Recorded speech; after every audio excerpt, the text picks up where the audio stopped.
Bismillahirrahmanirrahim. Assalamualaikum warahmatullahi wabarakatuh.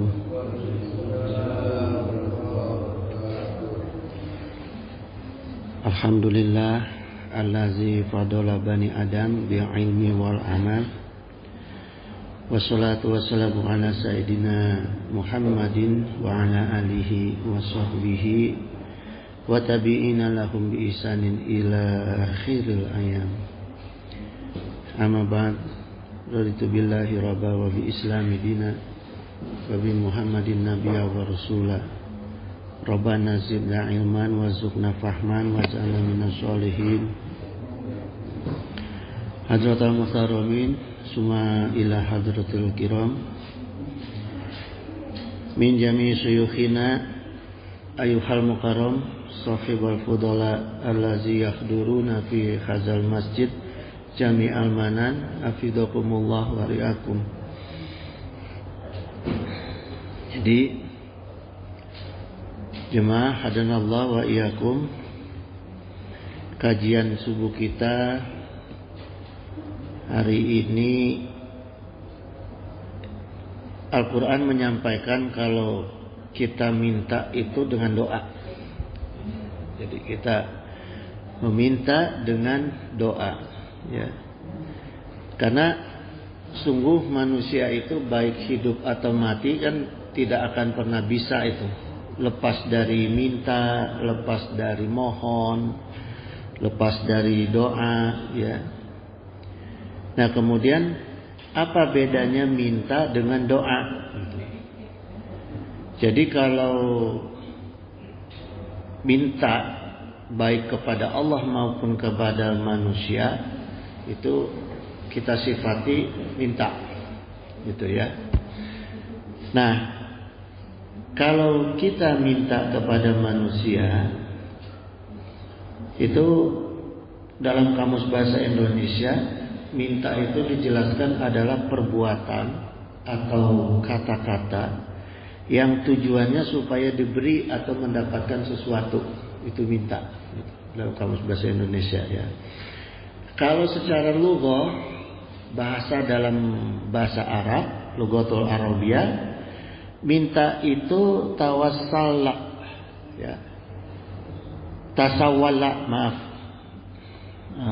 Jadi ta shin waw lam, gitu ya. Tasawwala ini bentuk isim, itu artinya minta, ini kata benda, ya. Kalau dalam bentuk fiilnya tasawwula, gitu, di domah tasawwula. Tasawwula itu artinya minta-minta, ya. Nah, kalau bentuk aktif permintaan itu mutasawil, ya. Mutasawil itu secara lughah digambarkan kalau kita minta-minta kepada sesama makhluk, sama manusia, ya. Jadi dalam lughatul Arabiyah, kalau kita minta kepada makhluk itu, semakin banyak minta semakin hina, ya. Itu bedanya, gitu. Makanya kalimatnya dalam Al-Quran beda, gitu. Wa qala Nabi sallallahu alaihi wasallam, man sa'ala, nah, barang siapa yang suka meminta ghairi fakrin, ya, dia tidak ada kebutuhan, tidak dalam keadaan fakir, ya, artinya tidak darurat ini fakrinnya. Faka annama yaqulul jamra, maka dia seakan-akan memakan bara api. Jadi kalau kita kondisi sehat, bisa bekerja, minta-minta, nah, kita makan bara api itu, ya. Wa qala Nabi Aidon, sahabat Abdullah bin Mas'ud radhiyallahu anhu, qala Rasulullah sallallahu alaihi wasallam, man asabathu faqatun, barang siapa yang ditimpa satu kesulitan, fa anzalaha bin nasi, lalu dia mengadukan kepada manusia, lam tusadda faqatuhu, gitu, tidak akan tertutup kefakirannya. Ini yang Rasulullah sampaikan, ya. Gitu. Jadi kalau kita ada kesulitan, ada masalah, ada perkara apapun, jangan banyak ngadu sama manusia. Ya, banyak ngadunya kepada Allah karena nggak akan ditutup tuh oleh Allah, ya. Wa man anzala bihi wa ma anzala billahi, dan barang siapa yang mengadukannya hanya kepada Allah, ausakallahu lahu bil ghina, maka Allah akan berikan kepada dia 2 dari kecukupan. Ya. Kalau kita mintanya kepada Allah, Allah akan kasih 2 kita kecukupan. Ima, ya, apakah itu bi mautin ajilin, ya, yang sifatnya kematian dengan cepat.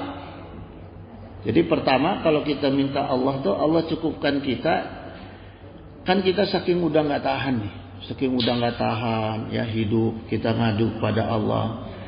Allah tuh kasih 2 kecukupan. Pertama, di antaranya Allah kasih kematian yang cepat, artinya senikmat-nikmatnya kematian. Dia nggak ngerasain apa-apa lagi, ya. Udahlah, selesailah hidup di dunia kamu, ya. Atau ginan ajilin, atau kekayaan yang cepat, kecukupan yang cepat, gitu. Jadi jaminan yang dari Allah, ya, selesai atau diangkat. Itu kan keuntungannya kita kalau minta pada Allah, ya. Artinya gini jemaah, yang sifatnya ginan ajilin itu, ya, kalau kita tafakuri, artinya jalan keluar, baik itu kenikmatan, kecukupan kita, ya, bahkan di sini pakai tanwin sehingga dikatakan kekayaan ini, ya. Ginannya ini maksudnya kekayaan. Jalannya yang nggak perlu kita pikir-pikir. Artinya nggak perlu direncanakan. Pokoknya ada aja jalan yang Allah berikan sehingga kita sama seperti mati tadi, nggak dirasa gitu, ya. Tahu-tahu ujuk-ujuk kakak beli motor, gitu, ya. Ini jaminan dari Allah kalau kita hanya memintanya kepada Allah. Kalau minta kepada manusia kan ada euh pakeuh tuh, ada hitung-hitungan lagi, gitu, ya. Nah, seperti apa bentuk permintaan kita kepada Allah? Dalam Islam itu ada yang minta dalam bentuk minta, perkataannya itu kalimatnya minta, ada yang kalimatnya doa. Ini kita kupas, ya. Nah, dalam bentuk doa juga ada 2 jenis. Ada doa masalah, doa yang bentuknya permintaan khusus kita. Ada doa yang bentuknya ibadah, gitu, ya. Kalau doa masalah itu seseorang yang khusus secara lisan minta kepada Allah Subhanahu wa taala, gitu, ya. Kalau doa ibadah itu doa-doa yang masuk di dalam perkara ibadah. Jadi kita nggak ada minta kepada Allah tapi masuk dalam rangkaian ibadah, tapi maknanya minta, gitu, doa, ya. Seperti di dalam sholat kan ada Rabbik firli warhamni warzburni warzuqni, ya. Itu otomatis doa. Jadi kita nggak usah ragu-ragu jemaah. Kalau yang namanya kita doa ibadah itu udah pasti ada doanya, gitu, ya. Nah, kemudian bentuk doa itu secara lafaz, secara ucapan itu terbagi 2 lagi, gitu, ya. Ada doa yang bentuk permintaan tadi. Nah, ini kalau dalam lughatul fi Arabiyah itu disusun dalam bentuk ada, kalau dalam bahasa Arab itu ada istilahnya wazan. Wazan itu rumus menyusun perkataan, menyusun kalimat, ya, dalam bahasa Arab, gitu. Disebutnya wazan fi'il sulasi mujarrad misalnya, ya. Fa'ala, fa'ila, fa'ula misalnya, gitu. Itu rumus. Jadi wazan itu rumus. Rumus kita menyusun kalimat, ya.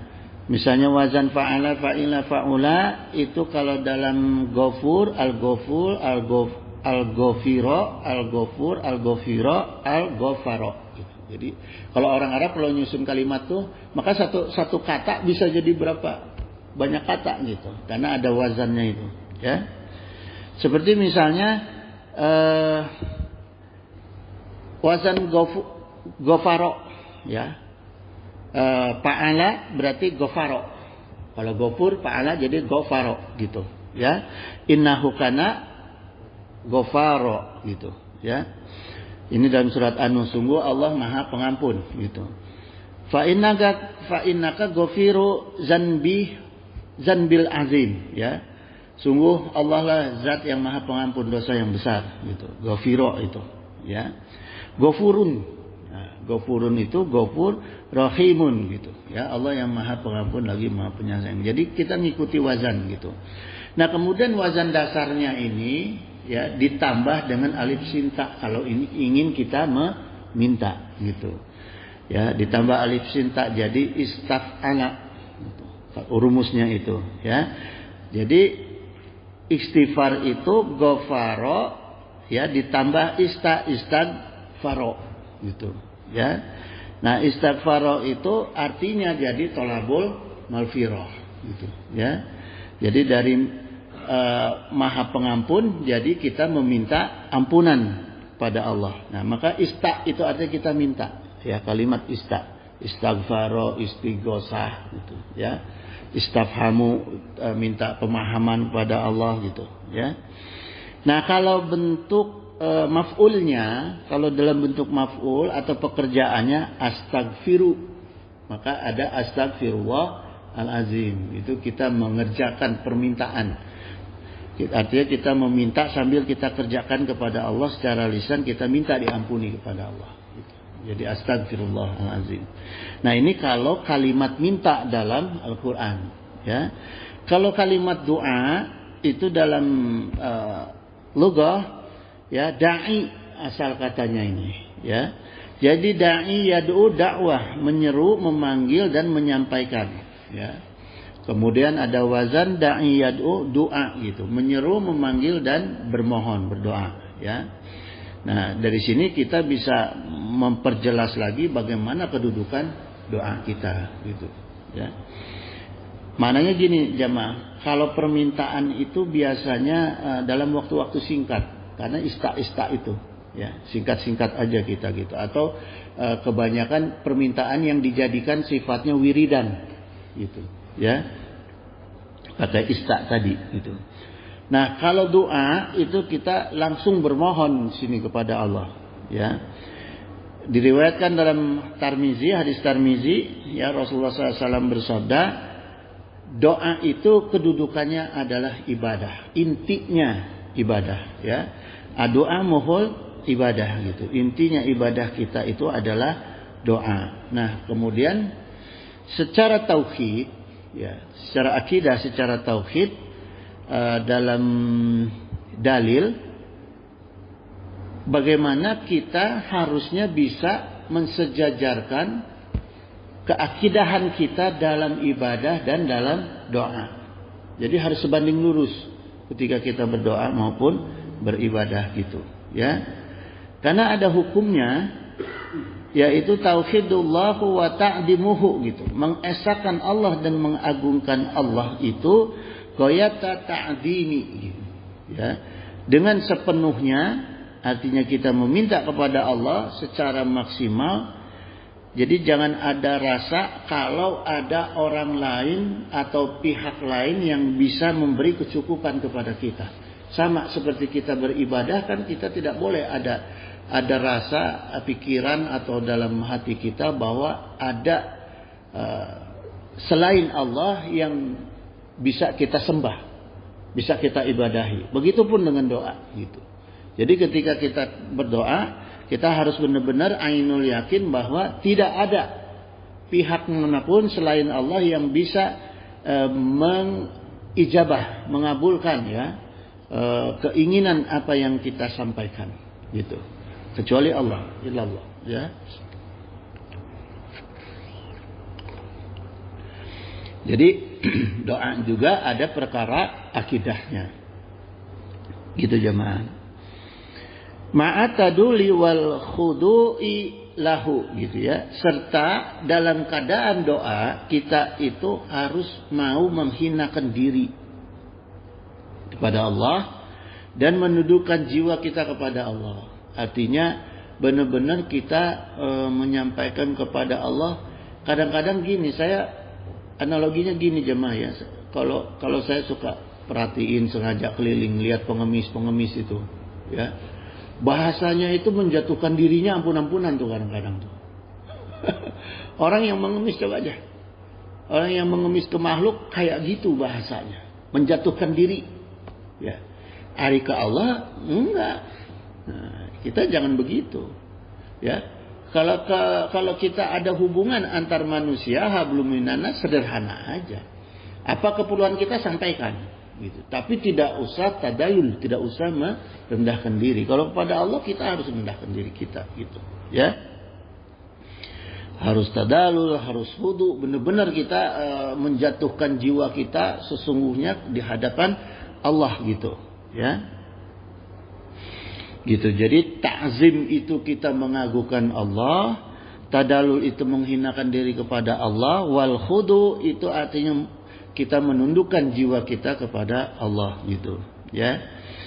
Nah, biasanya 3 perkara ini kalau nyangkut kita akan nangis tuh. Biasanya, ya, akan netes air mata, akan sedih gitu. Karena sedihnya kenapa? Orang yang paling sedih itu kalau orang yang dipotong, ditusuk atau orang yang disakiti hatinya. Mana orang yang paling sedih nih? Di setengah tawon, hatinya setengah tawon, atau dipotong pakai pisau, ya, atau ditusuk hati kita. Sesedih apa kita kalau disakiti hati kita, ya. Jadi orang yang kalau sudah perkara menyangkut dengan hati, pasti kan kita nggak sadar nangis tuh.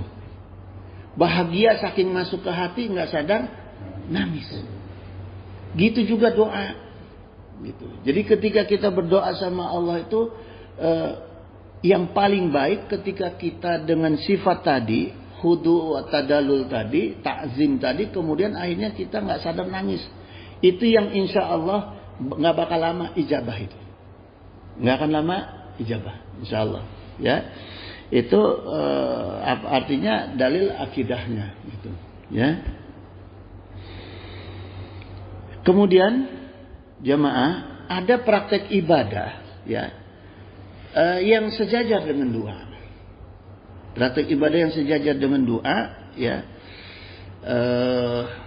Wasta'inu bisobri wassalah. Ini perintah Allahnya nih sejajar nih antara kita sabar dengan sholat, ya. Wasta'inu bisobri wassalah. Jadi ketika kita memohonkan segala sesuatu, meminta tolong kepada Allah, harus disejajarkan antara doa dengan antara sabar dengan sholat, gitu, ya. Wa innaka lakabiratun ila 'alal khoshiin. Sungguh yang demikian itu memang berat kata Allah, ya. Allah berfirman, kita mensejajarkan, menyamaratakan sholat dengan sabar itu memang berat, kecuali bagi orang-orang yang khusyuk, ya. Misalnya gini jemaah, yang paling sederhana aja, keseringan kita pernah saya sampaikan, ya. Ketika ada orang yang ditimpa musibah, yang kita sampaikan hanya satu perkara. Sabar ya akhi. Sabar ya akhi. Tapi enggak dilengkapi dengan sabar ya akhi, habis itu sholat ya akhi, enggak. Kebanyakan kita sampaikan hanya cukup sabar. Padahal 2 orang itu yang difirmankan oleh Allah, orang tersebut harus diberi kesabaran dan disamakan dengan sholatnya, gitu, ya. Karena ada orang yang sabar yang tidak sholat, ada orang yang sholat yang tidak sabar. Ketika orang ditimpa persoalan itu, pasti 2 perkara yang sering dihadapi oleh orang itu, ya. Ya karena kita membantunya cuma sebelah. Sabar ya, doanya enggak gitu. Maka banyak orang yang ditimpa masalah itu, timpa bencana, sabarnya doang, sholatnya enggak, atau sholatnya aja tapi tidak sabar, gitu, ya. Nah, tapi yang bahaya itu orang yang udah enggak sabar, enggak sholat, nah itu yang lebih bahaya, ya. Nah, kemudian jemaah, dalam ayat ini Allah tegaskan tadi, ya, bahwa wa innaha lakabiratun ila 'ala khoshiin gitu, ya, kecuali untuk orang-orang yang khusyuk gitu ya. Nah, makanya Rasulullah SAW itu mengingatkan ke sahabat Huzaifah, awalu matafkiduna dinakumul khusyuk gitu ya. Awal pertama yang hilang, matafkiduna, yang hilang dari agamanya kalian itu, minadinakumul, dari agamanya kalian itu adalah kehusyuan kalian gitu ya. Akan hilang nih pada agama kita, pertama adalah khusyuk gitu. Nah, sekarang apa maknanya khusyuk? Supaya kita lebih paham lagi ya. Maknanya khusyuk dalam kitab Risalatul Qusyairiyah adalah al-inqiyad lil haq. Jadi inqiyad itu adalah patuh, kepatuhan kita kepada al-haq. Ya, al-haq itu yaitu Allah, hukum-hukum Allah dan Rasulnya gitu ya, sunnah-sunnah Rasulnya. Jadi kalau kita disebut khusyuk, yang penting patuh, karena standarnya khusyuk adalah patuh gitu ya. Bahkan gini jemaah, orang-orang tasawuf itu dia nggak mau ibadah karena pingin surga, dia nggak mau ibadah karena takut neraka. Ukurannya orang tasawuf itu ibadah karena patuh kepada hukum Allah dan Rasulnya ya gitu. Jadi kalau kita, yang penting bagi kita, niat ibadah kita itu jangan ada karena kebutuhan dunia atau takut kehilangan kenikmatan dunia. Ini nih pengendalian ibadah kita gitu. Nggak usahlah seperti orang tasawuf lah, kita masih butuh surga, masih takut sama neraka gitu ya. Tapi yang penting untuk ukuran kita ini sebagai awam ibadah, yang penting itu supaya tidak karena kebutuhan dunia atau takut kehilangan kenikmatan dunia, tapi ibadah kita karena patuh kepada Allah ya. Wa qala Nabi sallallahu alaihi wasallam wa yujzi'u min zalika raq'atani yarka'uhuma minad duha gitu ya. Karena gini jemaah, di sini Rasulullah menjelaskan, kan di setiap ibadah kita itu sudah ada imbalannya dari Allah. Jadi nggak usah lagi kita memikirkan kebutuhan dunia kita atau takut kehilangan dunia kita. Patuh aja dina perkara ibadah. Karena toh kita imani, kita yakini di dalam setiap ibadah kita itu ada jaminan dunia kita. Tidak hanya akhirat, tapi ada jaminan dunia. Ya, seperti tadi Rasulullah SAW bersabda, wa yujzi'u min zalika raq'atani, ada dua perkara yang mencukupi untuk semua itu di dalam dua rakaat yarka'uhuma minad duha, dalam perkara salat duha. Jadi udahlah kita patuh aja sama Allah. Kemudian kalau kita ada kebutuhan dunia, patuh terhadap hukum Allah. Hukum Allah diantaranya adalah yang dijamin oleh Allah untuk dunia ada dina duha. Udah sholat aja duha. Ya. Toh di dalam perkara ibadah kita yang lain juga pasti ada jaminan Allah terkait dengan dunia kita maupun dengan akhirat kita gitu. Jadi nggak usah ditancapkan dina niat. Ketika niat ya usoli sunatan duha raq'ataini mustaqbilal qiblati adzanillahi ta'ala. Jadi nggak usah, disitulah pentingnya niat. Innama a'malu biniat. Kadang-kadang ada orang yang menyampaikan, udah ibadah nggak usah pakai niat, sholat nggak usah pakai niat. Nah ini saya bingung nih. Kalau ada orang yang mengatakan sholat nggak pakai niat, justru niat kita ini di dalam perkara ibadah ini meluruskan ya sifat kekhusyuan kita. Gitu. Jadi ketika kita dengan niat artinya kita memantapkan kekhusyuan kita, kepatuhan kita kepada Allah. Ya Allah, saya mah sekarang melaksanakan ibadah ini karena patuh kepada Engkau, bukan karena saya butuh kepada Engkau. Karena saya iman akidah kepada Engkau, ada jaminan Engkau di dalam ibadah yang Engkau tetapkan. Udah, selesai. Ibadah aja gitu, ya. Makanya pakai niat. Supaya kita jangan sholat duha bari ngitung-ngitung, utang lunas orang utang orang lunas atau enggak usah udah kita. Intinya kita patuh kepada Allah, ya. Nah, logika makna kata doa itu, ya, pertama ketika kita berdoa ada dalam lughah Arabiah itu ada dengan kata da'i. Ya, jadi da'i, doa, yad'u misalnya, ya. Nah, jadi doa itu ada kaitan dengan da'i. Da'i itu adalah menyeru. Nah, ini sebagai tuntunan. Jadi enaknya dalam bahasa Arab itu ada tuntunan dari masing-masing kata, ya. Wazan itu tadi ada tuntunan. Da'i ini maknanya menyeru. Artinya ketika kita berseru, kita kan tidak ingin jauh dari yang kita seru. Kita menyeru si fulan, artinya kita tidak ingin jauh dari si fulan. Nah, ini pentingnya doa dalam konteks da'i. Ketika kita menyeru kepada Allah, artinya kita tidak ingin jauh dari Allah.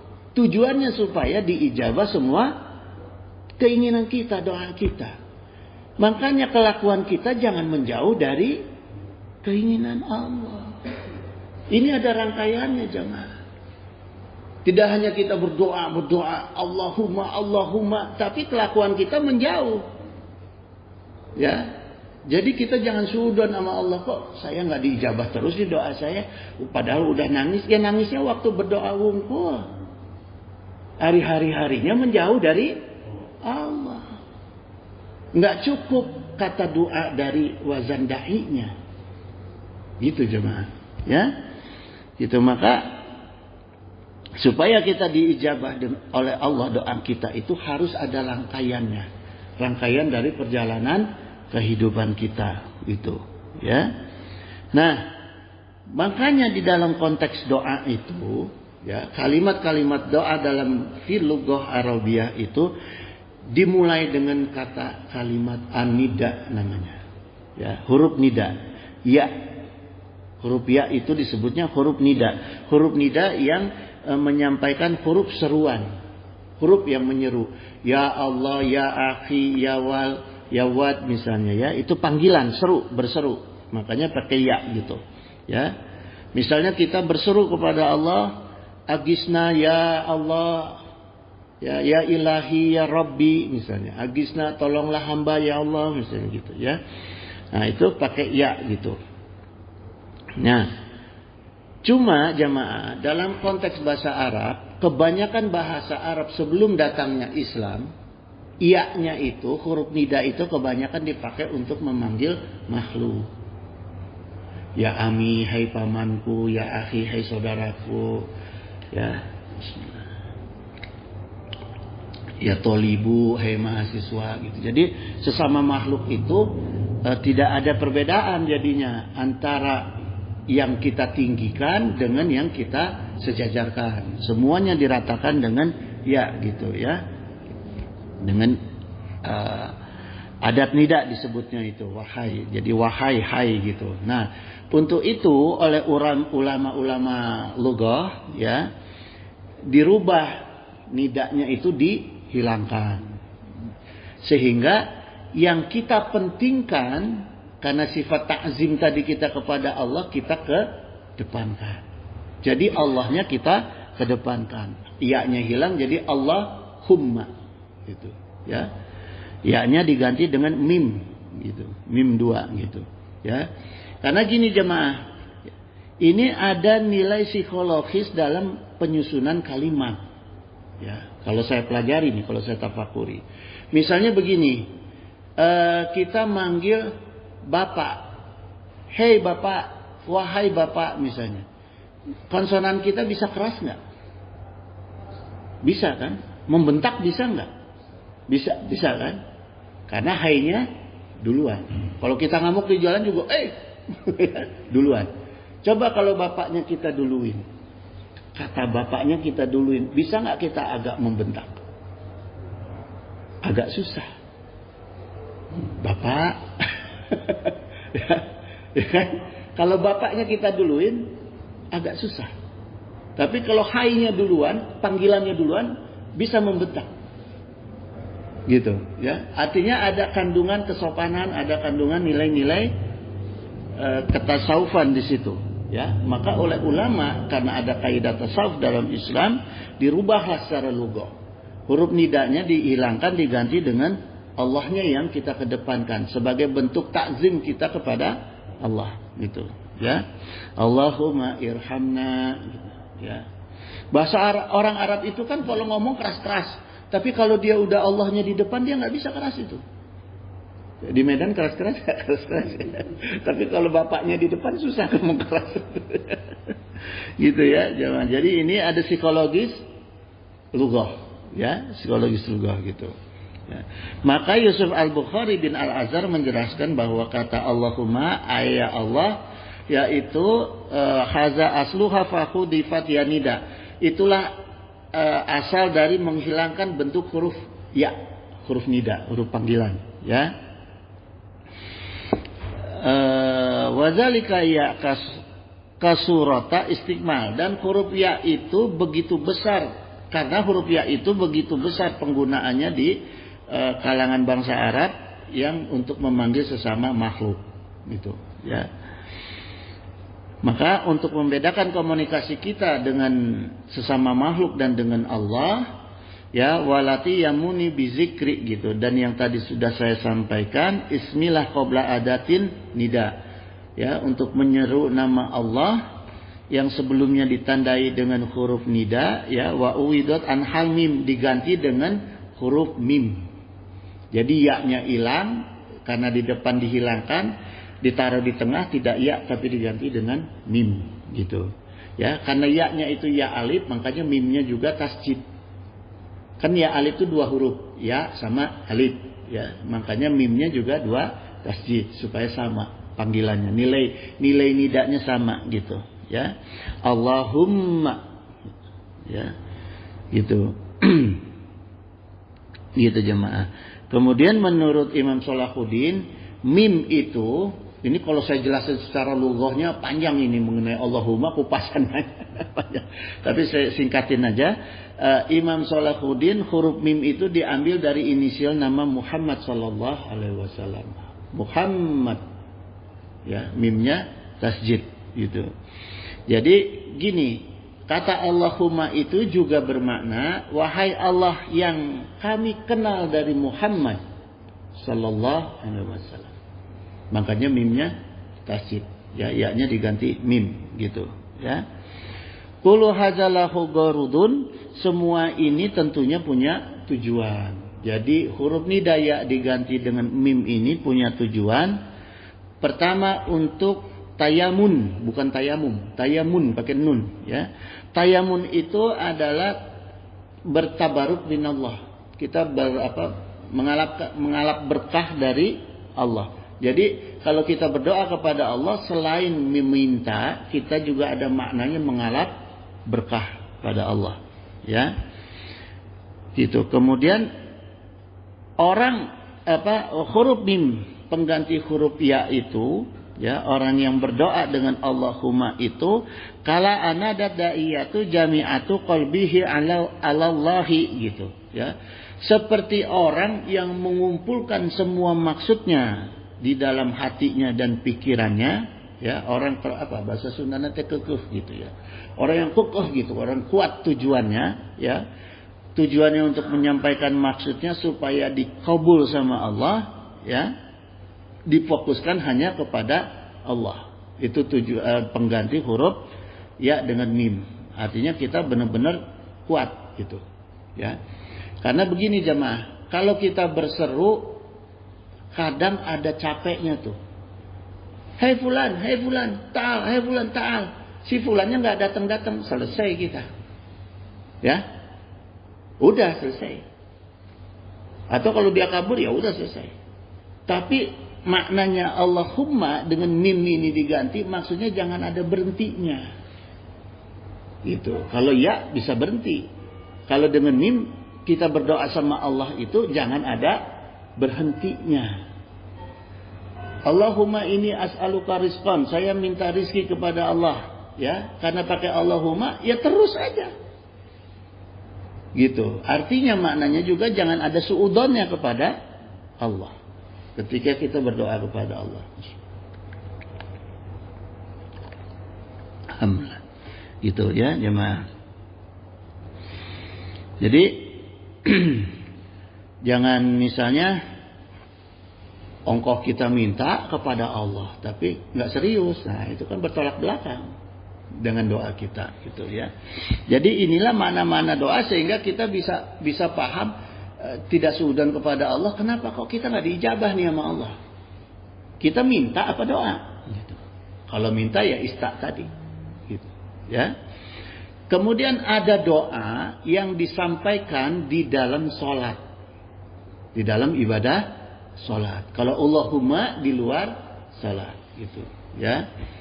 Gitu. Tapi ini ibadah doa yang di dalam sholat bisa juga kita gunakan di luar sholat. Kalau secara lughahnya, ya. Kalau ibadah doa di dalam sholat itu menggunakan kata wahab, ya. At-talab bi syai'in sadidil musta'jil, yaitu meminta seorang hamba kepada Allah untuk disegerakan.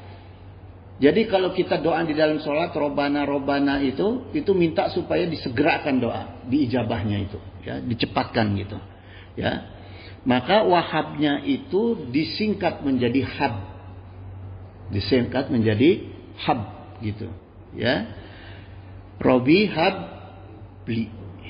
Jadi robinya tetap di depan, ya, tetap walaupun hablana walaupun bukan Allahumma, karena kita minta kepada Allah tetap dalam lugonya, fi lugonya tetap kalimat Allahnya ada di depan, ya.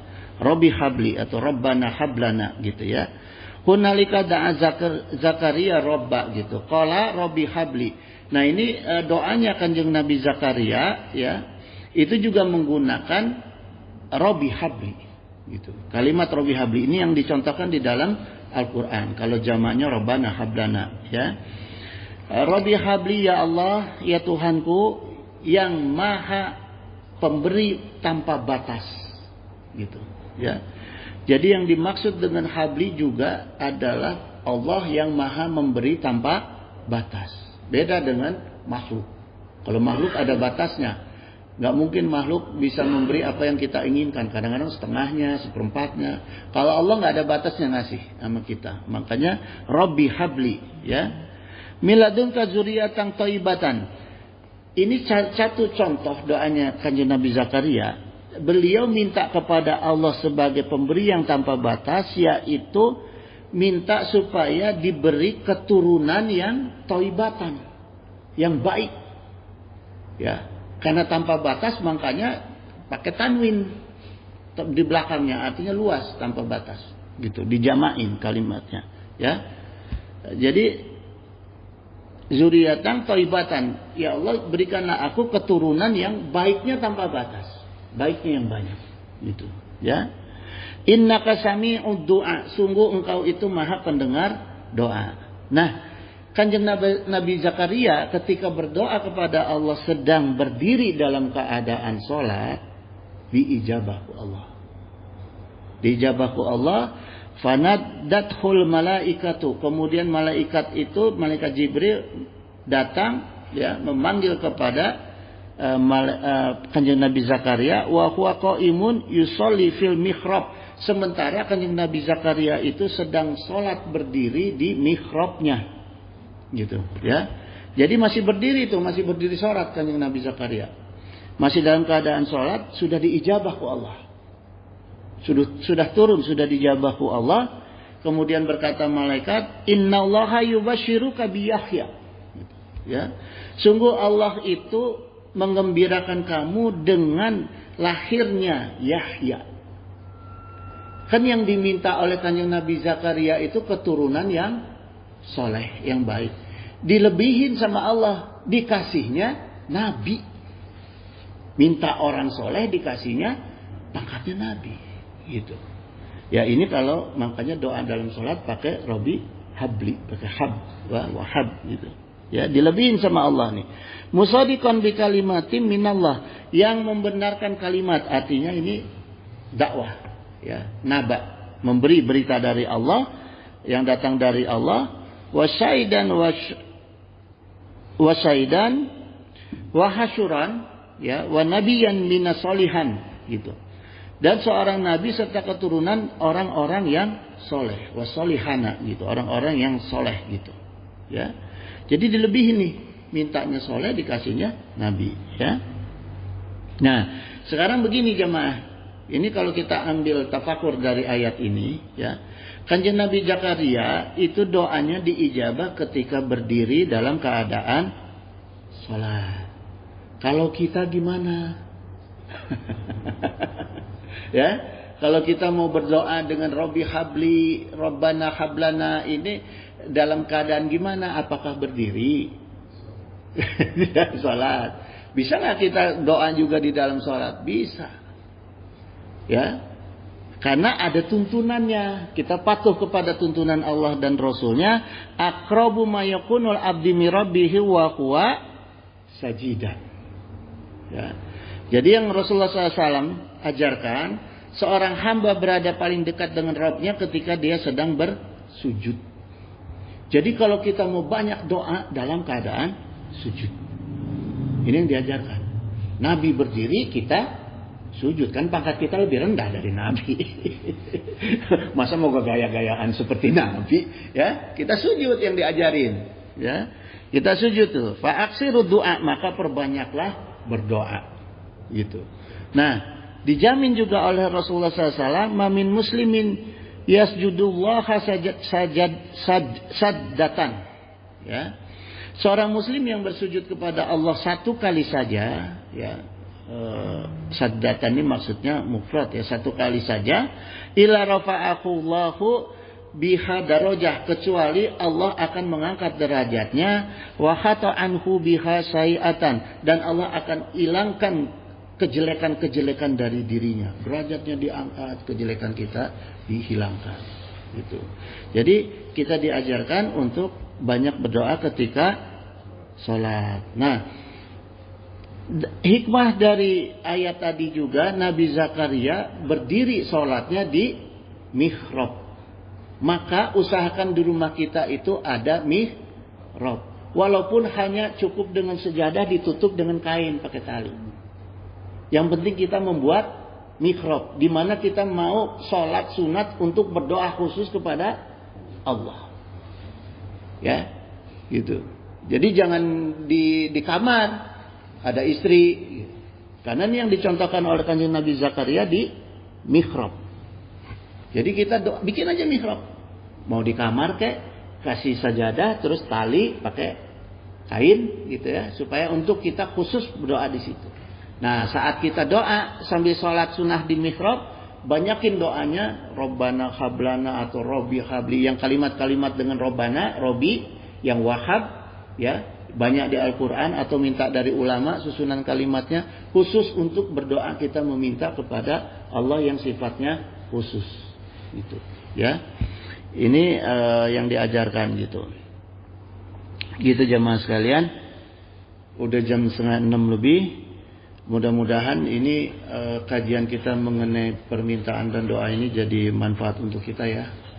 Ini juga ada pelajaran tambahan. Buatlah mihrab. Buatlah mihrab di rumah kita untuk menempatkan kita khusus sholat sambil berdoa kepada Allah ya. Wallahul musta'in ala kulli hal. Semoga Allah menolong kita dalam berbagai hal. Innahu samiun qaribun mujibud da'wah wa yaqdi'ul hajat. Subhanaka Allahumma wa bihamdika asyhadu an la ilaha illa anta astaghfiruka wa atubu ilaik. Billahi taufiq wa hidayah. Wassalamualaikum warahmatullahi wabarakatuh. Enggak. Waalaikumsalam.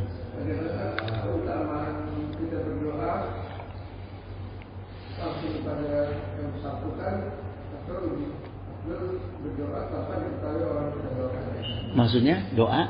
Berdoa kepada seseorang tapi dia tidak tahu kita doakan, atau kita doakan secara langsung berhadapan. Doa yang diijabah untuk orang lain, orang lain nggak tahu, itu yang dijamin diijabah salah satunya. Kita mendoakan anak kita, tapi anak kita nggak usah tahu. Makanya kita sebagai bapak juga jangan sering ngobrol. Kamu nih insya Allah saya doain. Ya, kalau sama anak kita itu jangan berkata seperti itu.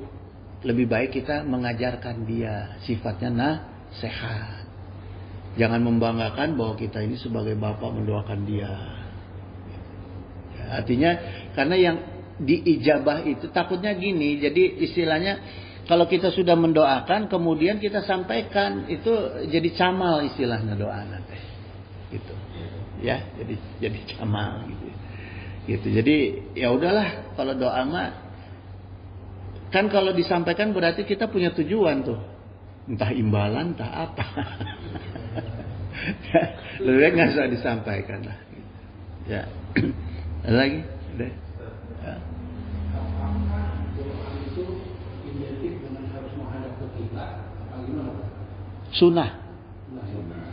Sunnah sebaik-baiknya menghadap ke kiblat, gitu.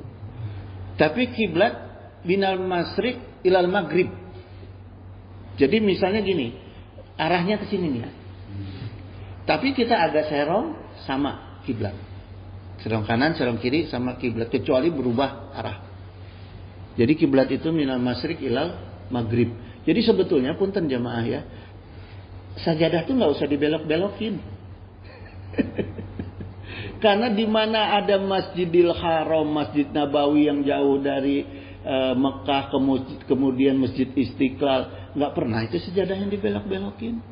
Padahal semua isinya ulama itu. Karena ada panduannya, kiblat itu minal masyriq ila maghrib. Gitu, ya. Jadi nggak perlu dibelok-belokin.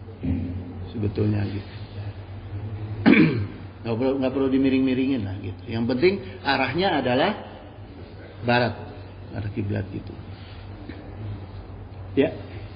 Kalau dalam itu doa dalam sujud atau tasyahud akhir itu boleh sih dalam bahasa Indonesia atau bahasa Arab? Boleh. Boleh bahasa Indonesia. Tapi sholat sunat ya. Kalau wajib mah karena itu tuntunan wajib. Tuntunan wajib itu ada hukum-hukumnya. Artinya hukum-hukumnya yang kalau berjamaah nggak boleh lama. Jadi misal sholat wajib kita jadi imam sujudnya lama. Udahlah. Toh udah ada doa yang lain gitu. Di dalam sholat kan ada doa saat duduk ya. Jadi ini mah khusus doa yang dicontohkan oleh Nabi Zakaria ketika beliau punya permintaan khusus kepada Allah. Maka lengkapilah sholat kita dengan sholat-sholat sunnah. Nah kalau bisa tambahannya ada mikro. Kalau di rumah saya bikin musola kecil. Jadi di kamar lah misalnya. Kalau malas keluar kamar ya di kamar kasih hordeng, kasih sajadah gitu. Supaya antusian. gitu misalnya ya. Ya. Kalau mendoakan seorang atau siapa, tapi mendoakannya itu untuk kejelekan. Itu apakah masuk kategori doa? Ya tetap doa. Tapi kan mau dijabah.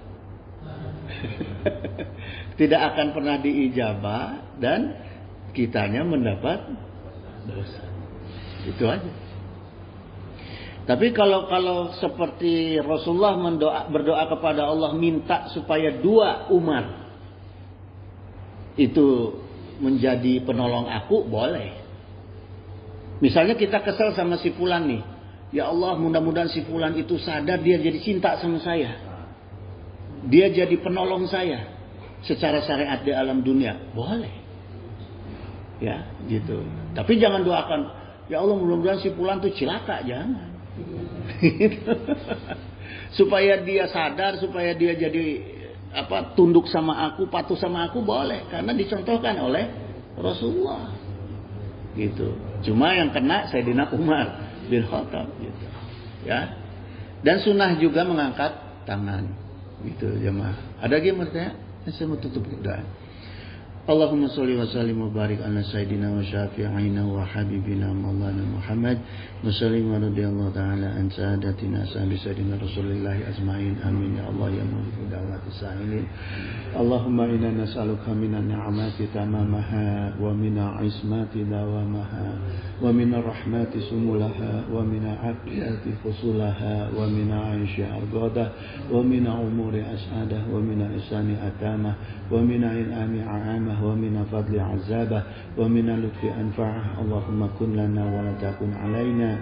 Allahumma ihtim bi sa'adati ajalana wa haqqif bi ziyadati amalana wa akhrim bil afiyati guduwana wa asalana wa ja'al ila rahmatika masyirana wa ma'alana wa subasijali afika ala zunubina wa muna alaina bi islahi uyubina wa ja'al taqwa zawdana wa fi dinika istihadana wa alaika tawakkulana wa atimadana wa thabitna ala nahjil istiqamah wa a'idna fid dunya min mujibati nadamatil yawma qiyamah wa khafif 'anna siqla auzar warzuqna 'aishata abrar waqfina wasrif 'anna sharar asrar wa atik riqabana wa riqaba abaina wa ummahatina wa ikhwanina wa walidina wa ashiratina wa zawjatina birahmatika ya azizu ya ghafaru ya syakaru ya halimu ya jabbaru. Ya Allah, Ya Allah, Ya Rahman, Ya Rahim, Ya Arhamar Rahimin. Innaka ala kulli syai'in qadir wa bi ijabati jadir. Subhana rabbika rabbil izzati amma yasifun wa salamun alal mursalin walhamdulillahi rabbil alamin.